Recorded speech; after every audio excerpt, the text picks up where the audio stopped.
Due to subscriber requests for additional stories, Dignity will return with an expanded UDHR series in November. In the meantime, please enjoy some special programming lined up for you for the rest of October.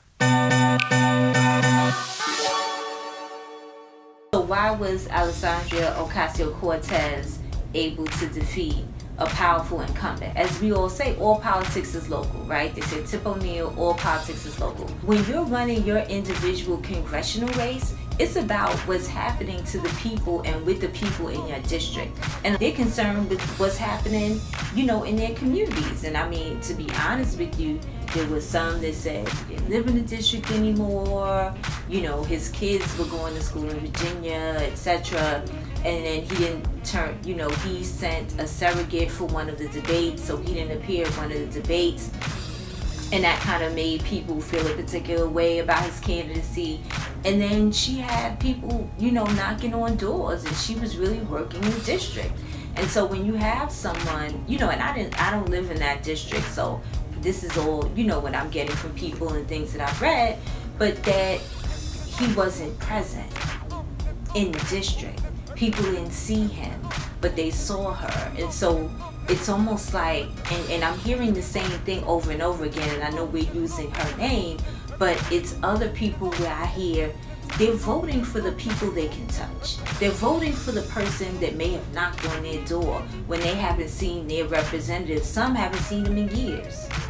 And so that's what's getting people to the polls and them, going with something different. And I think that we're in a time where people are just ready to try something new, try what they've seen. They feel like what's happening isn't working, and so they're like, you know what, this person came and knocked on my door, or I saw them at the supermarket or at the train station, or they were outside, they came and spoke at my church. And that's what people are voting for nowadays. That's what's getting them out to the polls. The reason why I wrote the article, and sometimes I call them blog posts because they're not really that long, but the idea was just to let people know that, one of the ways she won was because of the voter turnout. And she got a lot of new voters out. And so what I wanted to illustrate for people, it's about the numbers. And so when I did it, I said, there's always a possibility for an underdog candidate to win based on the voter turnout in a lot of these races. What people don't realize is that voter turnout is very low for the midterms, but in the United States in general, and this is in the piece, for a developed nation, the United States has one of the lowest voter turnouts, with sometimes they're averaging between 30 and 40%. And for the midterms, it's usually very low, maybe 35%. Like it's in those mid 30s, sometimes low 30s with turnout. And so in a district like Representative Joe Crowley's, there were about, and I can't remember the exact number, but there might have been about, let's say 230,000 registered Democrats active, eligible to vote in that race. And the total number of voters was actually around 57,000, if my memory serves me. And so those were the only people that turned out, which is less than a third of the number of eligible voters. So I really, I use that really as an example, but it could be any race if you sat down and actually looked at the numbers of active, eligible Democrats or even Republicans in particular districts for a primary, the turnout is almost nothing. I mean, she won with about 27,000 votes. Now look at that. You have 230,000 registered Democrats, and I mean, not even, because people talk about voter suppression and all kinds of barriers to voting.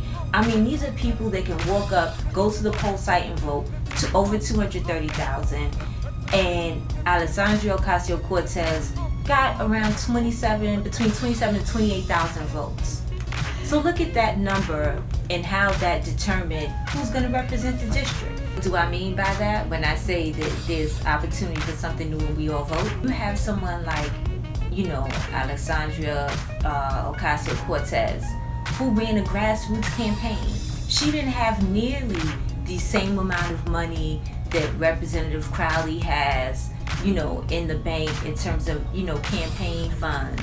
She didn't raise as much money. She didn't take, I don't think she took any corporate dollars, and she really ran a grassroots campaign and talked to people. And so what I mean with when we all vote, there's an opportunity for something different, is it goes back to the numbers that I addressed in the first question. When you have hundreds of thousands of eligible Democrats, in that race, again, in the article, I have, the exact numbers, but over 180,000 people did not participate in that election. So, the reason why, again, it's a good time for someone, people, and it's a lot to run for office. It's definitely no easy feat. But if you feel like you're not satisfied with your representatives, 9 times out of 10, there's some other folks in your communities that feel the same way. And I feel like the crop of candidates that we have now, they really do care about the people. Like they really want to see change. They want to do good work, and they want to serve their districts, whether it's, local, state, federal. And I think that's what helps people. Now you asked, well, is that how Trump did it? Some would say absolutely, where he spoke to the concerns and the fears of some people, and you had populations that hadn't come out to vote for him. And so, yes, like when he talked to steel workers about bringing that industry back, whether we think that's possible or not, that appealed to them, and so they're waiting for that. When you talk to people whose entire industry, left them unemployed, and you say you're going to bring back that industry like you said about coal, it may or may not be true, it may or may not be possible, but that was something that touched them. I definitely think that's one of the ways to do it. But I really feel like candidates, and especially now with social media, grassroots fundraising, just what's available to people now. When you have candidates that can't afford to get on TV, and they can use the internet and have a video go viral. That's what worked for Alexandria Ocasio-Cortez.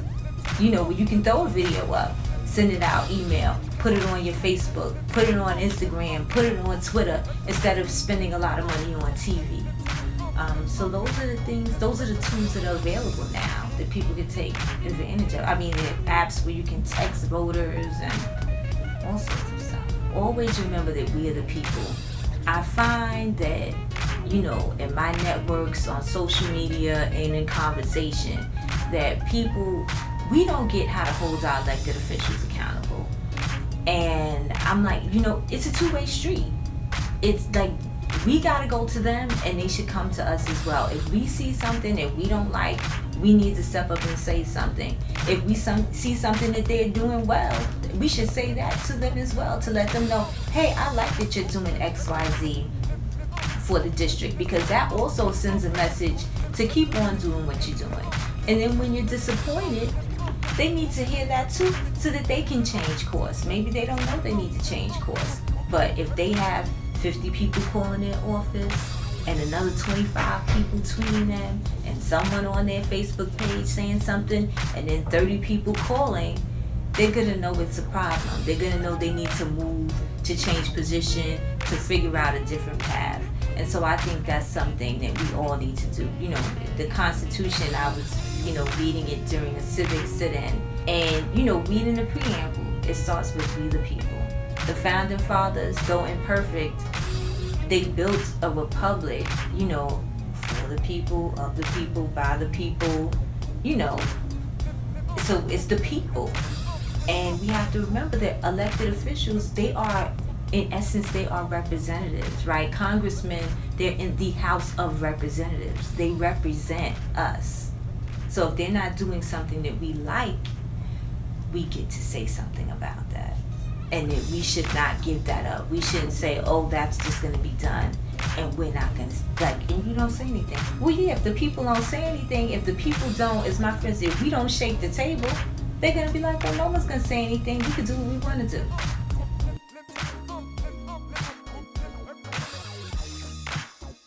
I hope you found Nicole's commentary insightful. For more information, check out her website, educatedvoter.net. In the description below, I posted a link, as well as a copy of her article. Please give this video a like, write hashtag Team Dignity in the comment section below. If you haven't yet, subscribe and check out this playlist for more videos. I'll meet you over there. In the meantime, be well and remember to live your life with dignity. Bye-bye.